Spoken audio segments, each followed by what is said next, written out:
আসসালামু আলাইকুম ছোট্ট বন্ধুরা, ওয়েলকাম টু 7 মিনিট ক্লাসরুম। আজকে আমরা তোমাদের বাংলা বইয়ের পার্ট 50 সম্পর্কে আলোচনা করব, যেখানে আমরা একটি গল্প সম্পর্কে শিখব। সেটা হলো পিঁপড়ে ও ঘুঘু। আচ্ছা চলো আমরা তাহলে এই মজার গল্পটি পড়ে ফেলি। আচ্ছা এখানে দেখো, এক পিঁপড়ের খুব পিপাসা পেল।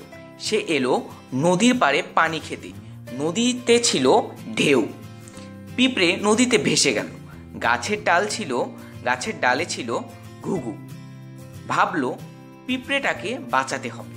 সে একটি পাতা ফেলে দিল পিঁপড়েটার সামনে। পিঁপড়ে সাঁতরে পাতার উপরে উঠল। ঘুঘু পাতাটা ঠোঁটে তুলে ডাঙ্গায় এনে রাখল। পিঁপড়ে প্রাণে বেঁচে গেল। ঘুঘু হলো তার বন্ধু। আচ্ছা, এই ছিল কিন্তু আমাদের পিঁপড়ে ও ঘুঘুর গল্পের প্রথম ভাগ। এরপরে রয়েছে আমাদের দ্বিতীয় ভাগ। অনেক দিন পর এক শিকারী এলো নদীর পাড়ে।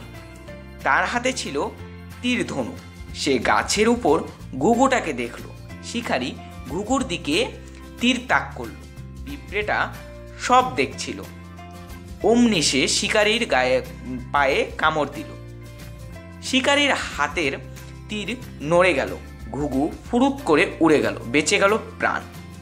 তাহলে তোমরা লক্ষ্য করো, এই উপরের যে এখানে যে আমাদের প্যারাটা রয়েছে, এখানে কিন্তু ঘুঘুটা প্রথমেই পিঁপড়েটাকে বাঁচালো এবং তারপরে কিন্তু এখানে পিঁপড়েটা ঘুঘুটাকে বাঁচালো। তাহলে কিন্তু এভাবেই কিন্তু পিঁপড়ে ও ঘুঘু তারা তাদের বন্ধুত্বের দিকটি কিন্তু প্রকাশ করলো। আচ্ছা এরপর আমরা নিচে আসি। নিচে আমাদের কি বলেছে?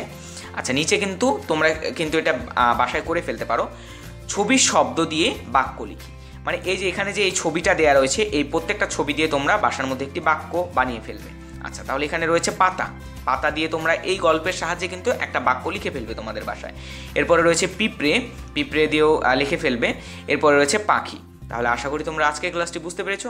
সবাই ভালো থাকবে, সুস্থ থাকবে। আল্লাহ হাফেজ।